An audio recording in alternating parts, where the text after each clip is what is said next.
batin yang senang. Amin. Meskipun yang ditunggu-tunggu ada hari. Bapak dan Ibu, pagi ini mestinya saya tidak usah menyampaikan materi karena mereka sudah kangen ke rumah semua ini. Tapi kalau saya tidak menyampaikan materi nanti saya ditagih sama malaikat Rokib dan Atid karena nggak ada yang dicatat. Nah, malaikat Rokib dan Atid ini kan tugasnya mencatat amal kita, Jadi nanti ketika malaikat Mungkar dan Nakir tanya, dulu waktu di Klaro kamu ngisi apa? Dibuka filenya dari malaikat Rokib dan Atid tidak ada catatannya. Nah, kasihan saya Bapak dan Ibu ya. Kasihan saya. Jadi maka dari itu sedikit saja saya ingin cerita kepada Bapak dan Ibu tentang materi dasar dari skema pelatihan dan pengembangan SDM yang ada di Kementerian Agama. Materi saya sudah ada di ini, sudah disampaikan oleh Bu Firda belum? Belum. Kalau belum saya hafalan saja. Karena kalau disampaikan materi nanti semakin lama. Ini Jumat. Saya tadi itu bangun agak santai. Subuh bangun terus tidur lagi karena sesak napas saya kambuh. Jadi saya harus minum obat dan obat itu mengandung unsur tidur. Jadi saya harus tidur, bangun-bangun. Saya lihat jam saya jam 6:04. Masih santai jam 6. Indonesia Barat. Ternyata itu Indonesia Barat. Saya telepon Pak Padia, Pak sudah jam 7:04. Makanya sampai jadi saya telepon ke panitia untuk diundur sedikit karena saya harus minum obat tadi subuh gitu. Bapak dan Ibu, saya ingin cerita sedikit tentang tren pengembangan SDM dan kebijakan Kementerian Agama dalam pengembangan SDM ke depan.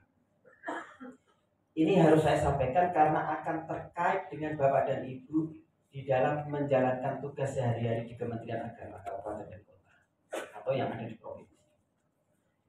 Jadi Kementerian Agama ini Bapak dan Ibu ke depan akan mengembangkan SDM dengan berbagai cara.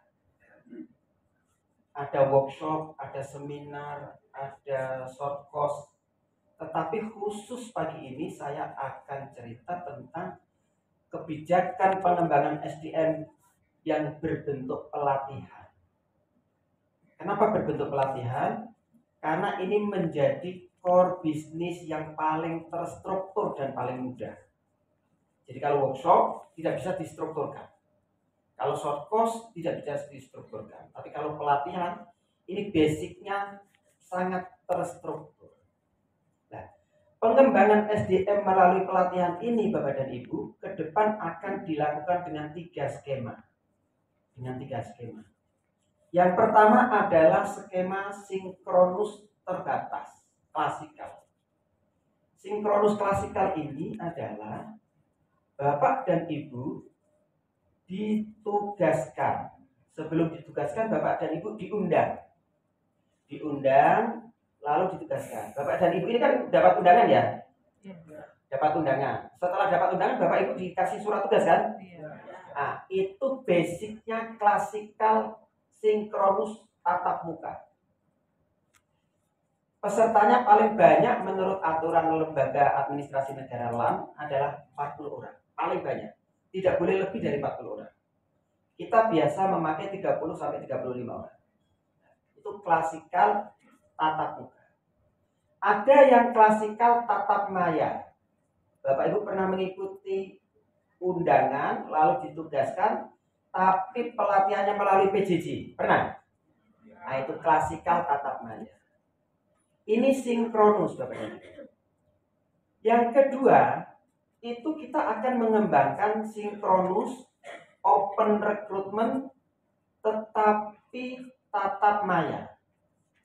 Jadi nanti kita akan kembangkan sebuah LMS di mana Bapak dan Ibu mendapatkan undangan melalui open recruitment. Jadi undangannya hanya ditempel di web saja. Silahkan mengikuti. Nanti medianya akan melalui 2 hal. Yang pertama akan melalui YouTube, alat komunikasinya adalah Ibu raise hand atau melalui Telegram. Ini nanti pesertanya tidak terbatas, tetapi tatap maya. Tatap maya. Ini banyak dilakukan model begini oleh LPDP. Ada yang ikut LPDP non degree. Kalau ada ikut yang LPDP beasiswa non degree, ini banyak dikerjasamakan dengan universitas-universitas, salah satunya dengan Pradita. Ini pesertanya ribuan, tetapi jamnya terukur. Jadi kalau pengumuman di jam yang sinkronus ini Bapak dan Ibu, itu adalah kuncinya Bapak yang sedang belajar dan pengajar Mbak Mayana, Pak Fauzin misalnya atau Bu Ani, ini bertemu dalam waktu yang sama. Waktunya sama Bapak dan Ibu. Medianya yang berbeda. Ada yang tatap muka, ada yang tatap maya terbatas, ada yang tatap maya tidak terbatas. Tapi ini masuk dalam rumpun sinkronus. Jadi selamat datang Bu Jud, monggo di sebelahnya Bu Mei.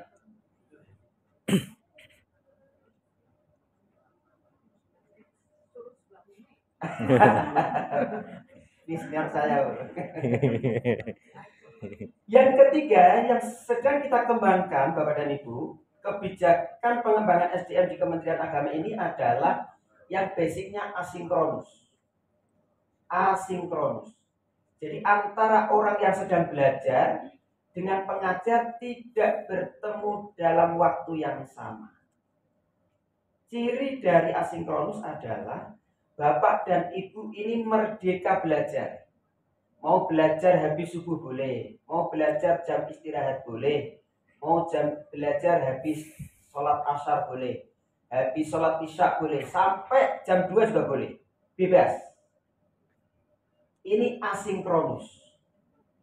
Asinkronus diterjemahkan oleh Kementerian Agama sekarang ini dengan pendekatan MOOC, Massive Open Online Course.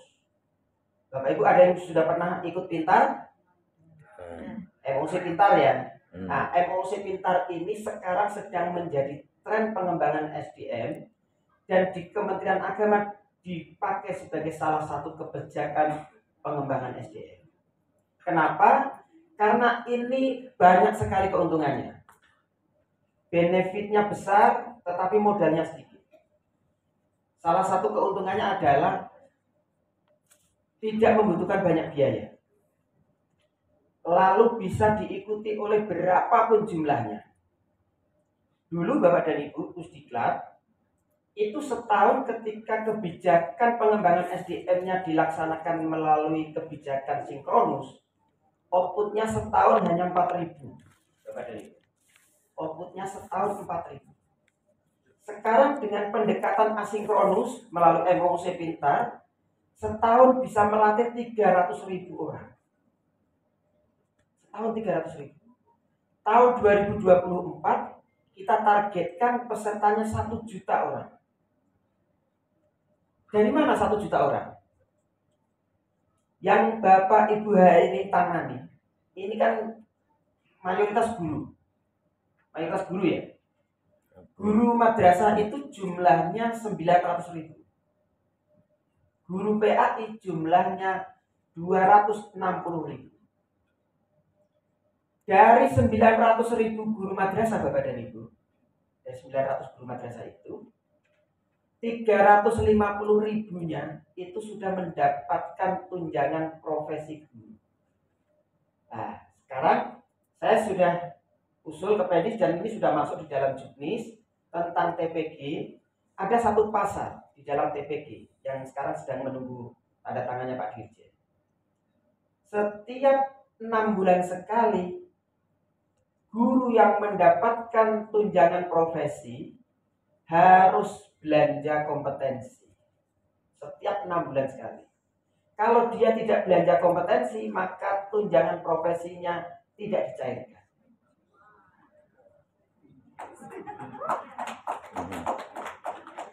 Tunjangan profesinya tidak dicairkan kalau dia setiap 6 bulan sekali tidak belanja kompetensi. Lalu belanja kompetensi bentuknya apa?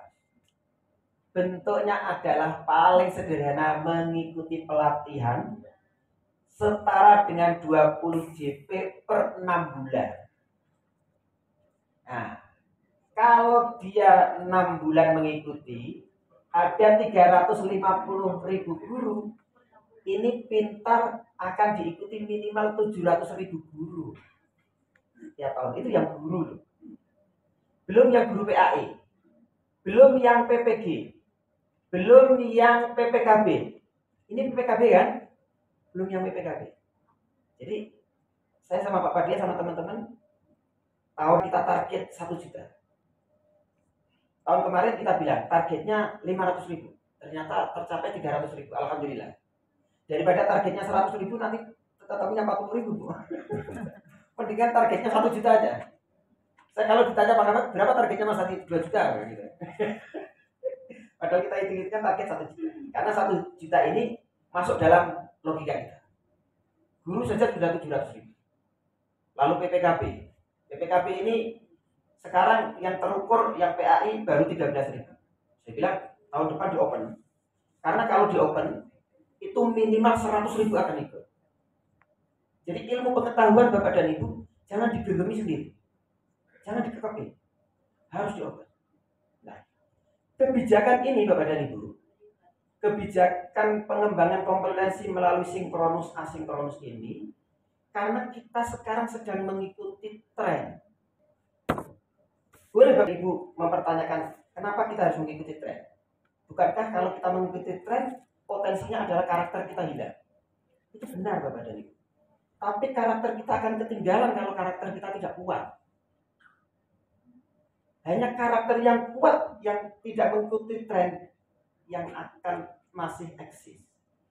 Bapak Ibu tahu Jepang, Bapak Ibu tahu Korea, yang non drakornya loh. Tahu ya? Korea dan Jepang ini adalah negara yang sangat peduli dengan heritage. Negara yang sangat memperhatikan khazanah kekayaan lokalnya. Dia tidak tergerus Bapak dan Ibu. Tapi secara teknologi dia mengikuti perkembangan zaman.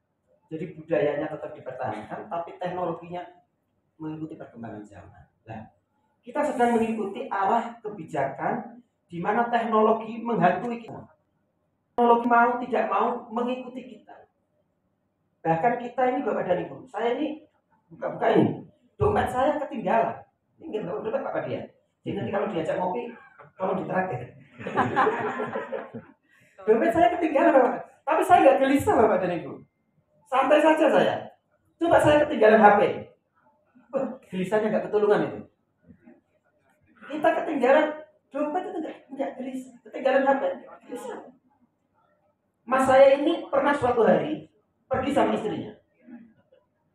Lalu di pom bensin di rest area istirahat untuk ke kamar kecil. Lalu sama sopirnya, ayo jalan kita. Jalan Pak. Sudah sampai sirkuit, istrinya nggak ada Pak. Ketinggalan di rest area Pak. Balik lagi ke Brebes Pak.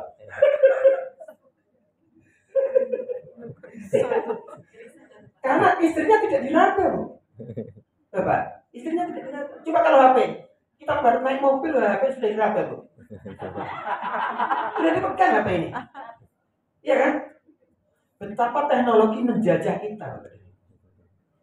Kita ini dijajah oleh teknologi. Sekarang pertanyaannya begini. Ini ada pertanyaan yang menarik tentang sinkronus asinkronus. Asinkronus ini Pak tadi sering tidak masuk di dalam pikiran kita. Karena apa? Karena orang yang sedang belajar melalui video, melalui audiovisual, melalui penugasan itu, dia tinggal tidur. Jadi ini nggak masuk. Tapi pertanyaan saya begini. Pelatihan yang sinkronus, yang tatap muka, yang seperti ini, juga ditinggal main HP Bapak dan Ibu. Jadi hasilnya apa kalau begitu? Yang asinkronus ditinggal tidur, yang sinkronus ditinggal main HP. Hasilnya sama. Sama-sama tidak masuk. Sama-sama tidak masuk di pikiran. Inilah yang disebut dengan academic learning. Jadi academic learning itu Bapak dan Ibu, kuncinya itu itu adalah pada orang yang sedang belajar. Punya niat tidak dia? Kalau dia tidak punya niat, sebagus apapun materi, sebagus apapun diksi yang dipakai, nggak masuk. Karena pikirannya ada di HP, pikirannya ada di mana-mana. Lagi seneng-senengnya teman-temannya pada tertawa, dia tertawa sendirian dan terlambat karena lihat TikTok. Karena lihat TikTok. Jadi itu kira-kira Bapak dan Ibu, kenapa academic learning ini susah sekali masuk. Dan menurut teori Lombardo Bapak dan Ibu, nanti bisa Bapak Ibu cek. Ini academic learning ini hanya masuk 10% dari asupan pengetahuan kita. Academic learning yang disampaikan secara teoretik itu Bapak dan Ibu, itu kalah dengan social learning. Saya ini menyampaikan dengan serius begini Bapak dan Ibu. Serius gak saya ini? Serius banget kan? Ini kalah Bapak dan Ibu. Kalau saya ngobrol sambil ngopi atau merokok. Ngobrol sambil ngopi atau merokok itu masuk semua Pak Ibu Mbak. Nah yang hebat itu adalah kalau kita berhasil membuat setiap pelatihan asinkronus maupun sinkronus itu basicnya adalah experience learning. Kalau kita praktek, ilmu masuk. Yang penting ketika praktek, tangan kiri jangan pegang HP, tangan kanan megang spidol, tangan kiri jangan pegang apa-apa. Kalau tangan kanan megang spidol, tangan kiri megang HP, siapa? Pun sedang praktek masih sempat-sempatnya buka HP, itu nggak masuk juga. Nah, di dalam experience learning ini, kalau dalam konteks pendidikan, sebenarnya di dalamnya ada micro teaching, micro learning. Nah, sekarang micro teaching atau peer teaching itu tetapi diterjemahkan menjadi pembagian tugas. Kamu ngajar jam 9 sampai jam 10, saya jam 10 sampai jam 11. Ketemunya begitu, kan saling mempengaruhi. Yang hebat itu kalau saling mempengaruhi. Peer teaching dan peer learning itu kalau saling mempengaruhi, saling belajar. Nah, satu lagi Bapak dan Ibu, kuncinya itu tadi. Kuncinya adalah seberapa serius pembelajar ingin belajar. Seberapa serius pembelajar ingin belajar. Saya sama Pak Padia sama teman-teman yang mengelola emosi pintar, asinkronus itu, selalu bilang begini. Niat baik ini pasti ada hasilnya.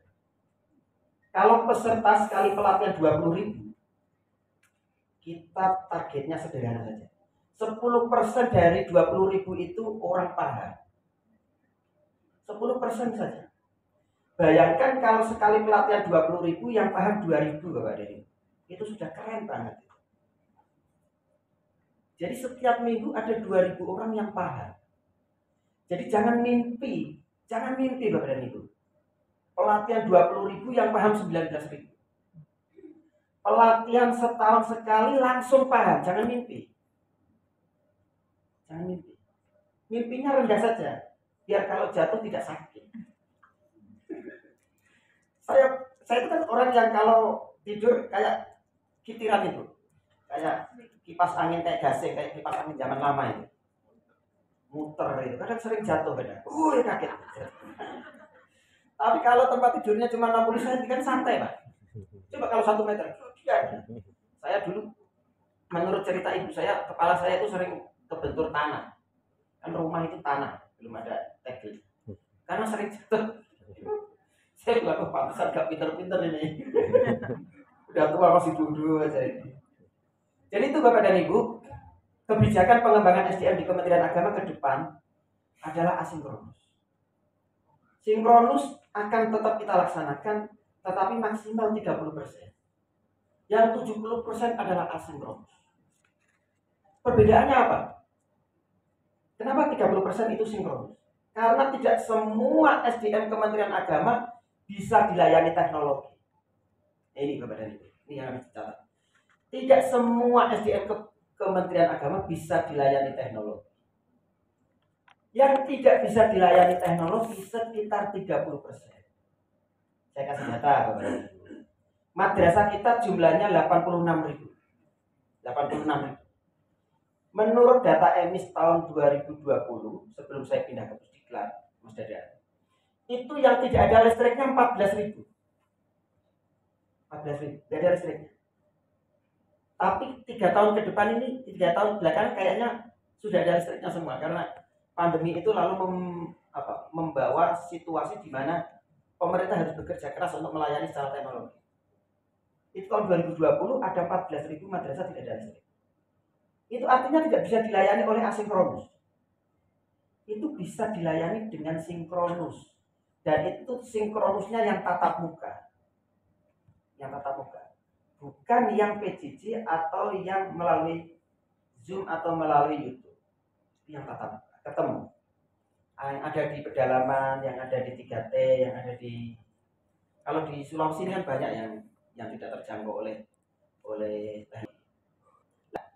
inilah apa Kementerian Agama lalu mengikuti pengembangan kompetensi melalui sinkronus, karena Kementerian Agama di dalam pelatihan ini Bapak dan Ibu sudah bergeser dari training ke learning. Dulu pengembangan kompetensi melalui pelatihan banyak dilakukan melalui training. Sekarang dikembangkan melalui learning. Bedanya apa? Training dan learning.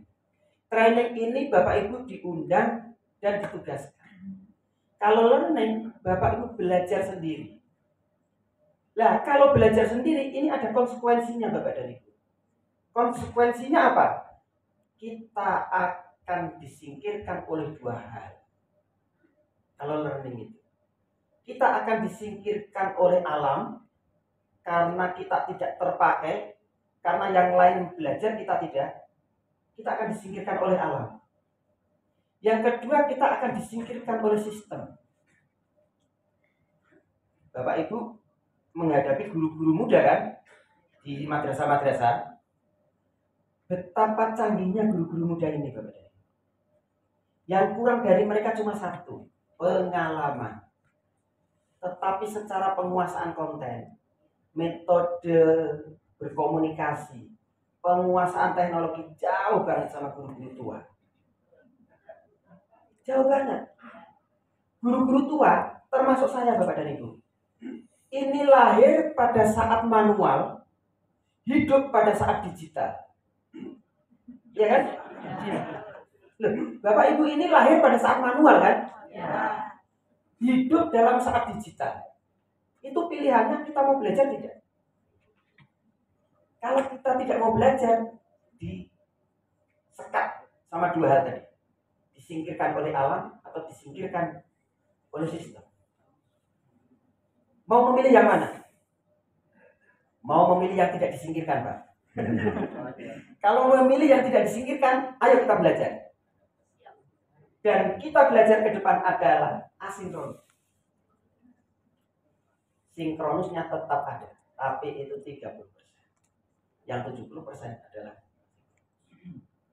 Bapak Ibu bayangkan, Bapak Ibu ngadepi guru umurnya 50. Misalnya, Bapak Ibu ini kan ada di Kemenak dan Kanwil. Komunikasi dengan guru umurnya 50. Terus guru itu ngajar di madrasah aliyah. Anak madrasah aliyah ini umurnya 15 sampai 18. Ya kan? Oke, kita anggap yang tertua, yang umur 18. Kalau guru itu umurnya 50, dikurangi 18 masih berapa, Bu? Berapa? 32. Ada gap 32 tahun antara guru dengan muridnya. Bapak Ibu bisa bayangkan. Yang dipikirkan berbeda antara guru dan anak. Yang diinginkan berbeda antara guru dan anak. Karena ada gap 32 tahun. Itu kalau yang diajar anak madrasah aliyah kelas 12. Kalau yang diajar anak madrasah ibtidaiyah umur 6 tahun kelas 1. Gapnya berapa? 44 tahun Bapak dan Ibu. Lebih tua dari umur Bapak dan Ibu. Karena Bapak Ibu ini umurnya 42. Ada gap 44 tahun, Pak. Ini coba bayangkan. 44 tahun ini bagaimana cara menutup gapnya? Bagaimana cara menutup gap yang sangat panjang sekali ini? Agar kompetensinya, agar penguasaan teknologinya tidak tertinggal. Inilah yang harus Bapak Ibu pikirkan. Inilah Bapak Ibu yang harus pikirkan di kantor Kementerian Agama. Salah satu yang saya usulkan adalah Bapak Ibu ini nanti pulang dari sini usulkan kepada kepala kantor Kementerian Agama agar pelayanan kepada guru jangan dilakukan di jam mereka mengajar. Usulkan Bapak dan Ibu kepada kepala Kemenaknya masing-masing, kepada kasih penanya masing-masing. Pelayanan pada guru jangan dilakukan jam 7 sampai jam berapa di Sulawesi ini? Sampai jam 14. Sampai 16. Oh, 5 hari kerja. Nah, ada yang 6 ya. Kalau yang 6 lakukan di luar jam kerja. Kalau ada kompromi, layanan dilakukan sebaiknya setelah jam 12. Usulkan nanti. Saya nitip ini. Kenapa? Karena kalau layanan diberikan sejak pagi, guru-guru meninggalkan kelasnya Bapak dan Ibu. Ini peserta 150. Ini Pak Fauzi. Kalau 150 orang ini guru semua, ini ada 150 kelas yang kosong selama seminggu Bapak dan Ibu. Bapak Ibu bisa bayangkan, di kantor Kemenak ini kan setiap hari banyak sekali guru-guru datang. Saya pernah praktekkan ini Pak. Saya bilang sama Pak Kepala saya, almarhum Pak Niam. Pak Niam, guru ini jangan dilayani jam 7.30 sampai kita tutup kantor. Jangan dilayani di jam kantor. Loh, kenapa Mas Adi? Karena mereka akan meninggalkan kelasnya. Mereka kasih tugas. Nanti kalau ditanya kepalanya, ada panggilan dari Kemenak. Kerjanya ngapusi itu. Bohong itu kerjanya. Ada undangan dari Kemenak. Padahal dia loh ngurus TPG. Urus TPG Pak. Saya tahu itu yang diurus siapa itu. Jangan profesi ya gitu. Rame gitu. Nah, kalau Bapak Ibu melayani guru di atas jam 12, itu minimal dia tidak meninggalkan kelasnya terlalu lama. Dan ini manfaatnya besar Bapak dan Ibu. Manfaatnya besar. Siap ya?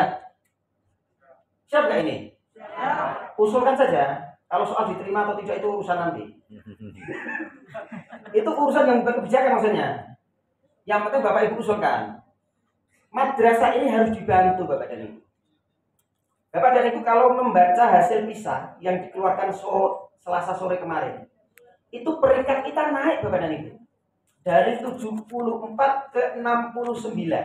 Naik peringkat kita. Tapi kualitas literasi dan numerasi turun. Jadi peringkatnya naik, kualitasnya turun. Itu karena negara-negara lain gagal menghadapi pandemi. Kita ini dianggap berhasil menghadapi pandemi. Makanya nilai PISA anak-anak kita naik. Kita ini dulu didefinisikan learning loss, pembelajaran yang hilang. Tapi belum dilaksanakan learning recovery, ternyata hasil PISA-nya bagus. Meskipun nilainya turun, tapi peringkatnya naik. Kita mau kualitasnya naik, peringkatnya turun, atau mau peringkatnya naik, kualitasnya turun. Terserah. Ini kebijakan ada ibu semua ya, kebijakan. Guru-guru itu kan ngikut aja sebenarnya. Kepala madrasah itu ikut Bapak Ibu yang ada di sini itu. Nah, terakhir saya ingin berpesan gini. Ini sudah jam setengah 11. Setengah 11 ini. Terakhir saya ingin sampaikan kepada Bapak dan Ibu bahwa kebijakan ke depan ini harus adaptif dengan teknologi. Kenapa? Karena prinsipnya sangat sederhana Bapak dan Ibu. Jadi kenapa pengembangan kompetensi harus adaptif dengan teknologi? Karena prinsipnya adalah pengetahuan ada di mana-mana dan mudah didapat. Jadi ini yang harus Bapak Ibu tempelkan di pikiran. Pengetahuan ada di mana-mana dan mudah didapat. Hanya dengan satu jari, apa yang Bapak Ibu inginkan sudah terwujud. Ingat Bapak Ibu ya, pengetahuan ada di mana-mana dan mudah didapat. Jadi sekarang sudah tidak relevan Bapak dan Ibu menutup-nutupi pengetahuan lalu mengatakan saya ahlinya. Sudah tidak relevan. Sudah tidak relevan. Saya sebulan yang lalu beli buku matinya kepakaran. Matinya kepakaran. Jadi sekarang orang-orang yang menganggap dirinya pakar sudah tidak digubris, sudah tidak didengarkan lagi sama yang lain. Kenapa? Karena pengetahuan ada di mana-mana dan mudah didapat. Jadi lalu apa yang membuat Anda pakar? Wong pengetahuan ada di mana-mana. Wong pengetahuan sudah mudah didapat. Yang membuat Anda pakar apa? Nah, sekarang semua orang dengan pengetahuan ada di mana-mana dan mudah didapat tersesat. Semuanya tersesat dalam mesin pencarian yang disebut dengan Al-Ustadz Al-Mukarram Mbah Google. Semuanya tersesat di sana, Bapak. Tersesat di sana karena itu pengetahuan ada di mana-mana dan mudah didapat. Muhtadin itu siapa? Saya sering Bapak dan Ibu ngisi itu di Google sama peserta. Muhtadin itu siapa ya? Searching ya, saya kadang mau memperkenalkan diri kadang malu. Sudah di-searching orang duluan itu. Beberapa kali saya di Purwokerto, di Makassar, bukan di Makassar, di mana Padang, di-searching. Pak, saya pengen Pak, pengen tanya ini Pak, pengen tanya ini ya. Saya kok tahu semua. Saya udah searching. Jangan searching ya, jangan searching. Nah, kira-kira begitu Bapak dan Ibu. Jadi ini saya berharap ini bisa ada sesuatu yang bisa kita bawa dari pertemuan kita di Makassar ini, pertemuan kita di Hotel Kelaro ini, untuk pengembangan kompetensi, untuk kemajuan madrasah, untuk pengembangan anak-anak ke depan. Untuk pengembangan anak-anak ke depan. Jadi sekali lagi yang ingin kita kembangkan ke depan adalah pengembangan ilmu pengetahuan, tetapi yang adaptif dengan teknologi. Kenapa? Karena semua pengetahuan ada di mana. Tidak ada hal yang sulit. Bahkan kalau Bapak Ibu baca tentang PPID, tentang informasi publik itu, tidak ada informasi yang dikecualikan. Termasuk tentang keuangan Bapak dan Ibu. Keuangan yang dulu dianggap tabu, itu sekarang di dalam PPID itu bukan informasi yang dikecualikan. Bukan informasi yang harus ditutup. Bahkan itu bisa diakses. Saya bisa mengakses di banyak Kanwil Sulawesi. Saya bisa mengakses di banyak perguruan tinggi. Saya bisa mengakses semua. Kalau saya tidak bisa mengakses, bisa saya laporkan. Termasuk Bapak dan Ibu bisa mengakses anggaran yang ada di Pusdiklat. Bisa mengakses. Sekarang tidak ada yang dikecualikan. Itu duit loh Bu. Yang dulu dianggap tabu. Apalagi ilmu pengetahuan. Ada lagi ilmu pengetahuan. Saya ini produk IAIN. Bapak dan Ibu. Sekarang menjadi UIN. Dulu ketika teman saya tahun 90-an cerita tentang pemikir Maroko, Abid Al-Jabiri. Itu dasar Pak. Saya bilang, di mana dia bisa membaca pikiran itu? Ternyata tahun 2000 ketika internet sudah mulai ada, bukunya berseliweran di mana-mana Bapak dan Ibu. Dulu ilmu pengetahuan sangat berharga. Sekarang semuanya tinggal kita mau belajar atau tidak kuncinya. Kuncinya itu kita mau belajar atau tidak. Kalau tidak mau belajar ya udah wassalam. Tapi kalau kita mau belajar, insya Allah dunia ini berkembang Bapak. Jangan ikuti prinsip kita ngalir Pak. Ngalir itu dari atas ke bawah Bapak dan Ibu. Tidak ada ceritanya dari bawah ke atas itu. Ngalir itu pasif Bapak Ibu. Wah kita mau ngalir aja Pak tadi. Ngalir itu pasif. Dari atas ke bawah.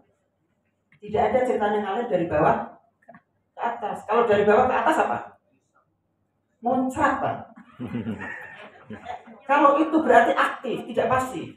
Jadi kalau kita mau pinter, pengetahuan kita mau bertambah, teman kita mau bertambah, jangan pasif. Harus aktif. Karena pasif itu tadi Pak, mengalir itu ke bawah Pak. Sampai tengah airnya udah habis lah. Jadi kalau kita mau pinter, menunggu diundang untuk ikut pelatihan, sampai 20 tahun nggak diundang Pak. Karena itu prinsip mengalir Pak. Ya. Kalau Bapak Ibu mau meningkatkan kompetensi, menunggu diundang pelatihan, sampai Bapak Ibu pensiun tidak diundang. Kenapa? Karena SDM Kementerian Agama yang harus dilayani ini 3,2 juta. Sementara kapasitas Pusdiklat dan Balidiklat setahun ini hanya 80.000. Tahun 2022 alumninya bahkan hanya 62.000. Jadi kapasitas kita itu hanya 80.000 untuk melatih 3,2 juta. Jadi kalau Bapak dan Ibu ingin pinter, ingin mengembangkan kompetensi, kok menunggu prinsip mengalir, menunggu undangan, sampai pensiun tidak diundang. Mengalir dari atas ke bawah. Baru surat sampai ke kami, tidak nyampe ke Bapak Ibu. Karena sudah ada temannya dia, Pak. Jadi baru nyampe ke kami, ke PIC, nggak nyampe ke Bapak Ibu. Karena ada temannya ini, pesenannya ini, titipannya ini. Nah, karena itu Bapak Ibu harus aktif, harus proaktif. Harus dari bawah ke atas. Namanya apa tadi, Pak? Harus aktif, harus dari bawah ke atas. Pak, kapan ada pelatihan? Pak, kapan ada peningkatan kompetensi? Pak, kapan ada? Sekarang sudah kita jawab. Semua Ibu tinggal klik, pegang HP-nya, klik, ketik pintar.kemenag.go.id. Bapak Ibu tahun 2024 bisa memilih 35 pelatihan.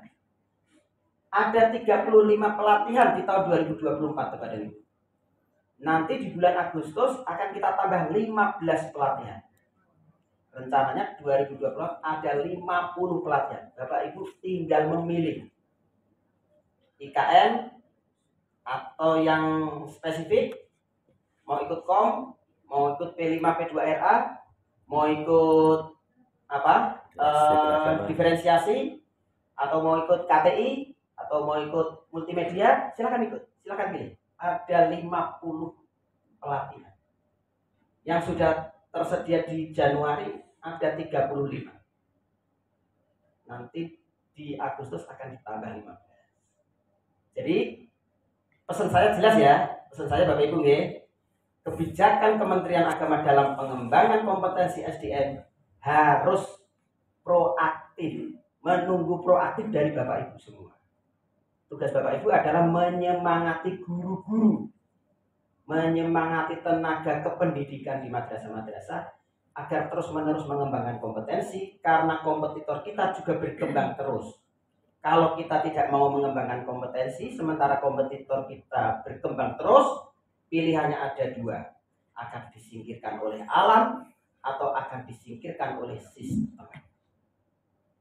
Kira-kira begitu Bapak dan Ibu. Kurang lebihnya mohon maaf.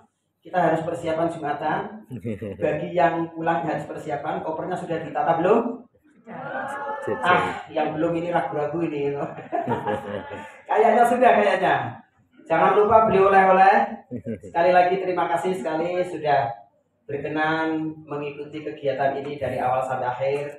Sudah mengorbankan waktu, sudah mengorbankan pikiran, sudah mengorbankan anak-anak yang di rumah. Bapak Ibu bisa bayangkan kalau setiap hari anak-anak berangkat sekolah itu yang ngurusi ibu-ibu, ya ingat Bapak Ibu, kalau setiap pagi yang mengurusi, yang menyiapkan sekolah anak-anak ini ibu-ibu, seminggu ini bapak-bapak sedang kerepotan. Ditelepon terus setiap pagi. Seragamnya sudah mana? Celananya mana apa ini?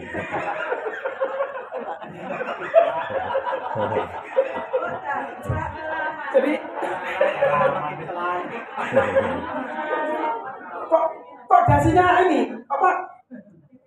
Enggak ada dasinya. Taruhnya gimana naruhnya? Hasduk gimana?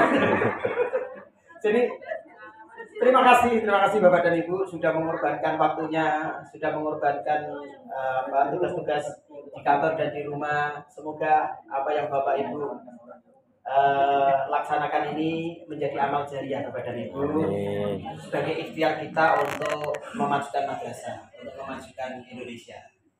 Tidak ada hal yang lebih penting daripada masa depan anak-anak yang lebih baik. Kita ini apalah, semakin tua semakin sadar Bapak dan Ibu, semakin tua semakin sadar bahwa investasi kita terbaik itu adalah anak-anak. Dan ketika Bapak dan Ibu meninggalkan aktivitas pagi, sekarang yang di rumah sedang kocar-kacir itu, mohon diikhlaskan. Semoga ini menjadi amal jariah dari Bapak dan Ibu. Amin.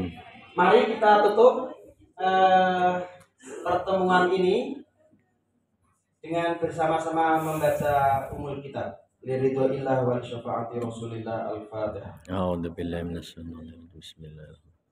Alhamdulillahirabbil alamin. Shiratal ladzina an'amta 'alaihim. Amin. Semoga kita semua mendapatkan berkah, dan saya titipkan pesan hati-hati di jalan. Semoga selamat sampai tujuan. Amin. Semoga tidak ada halangan apapun di perjalanan. Dan Amin. baik-baik jaga komunikasi, jaga silaturahim dengan sesama teman, dengan sesama fasilitator. Semoga ke depan kita semua akan mendapatkan kebaikan dan menyaksikan madrasah kita ke depan berubah.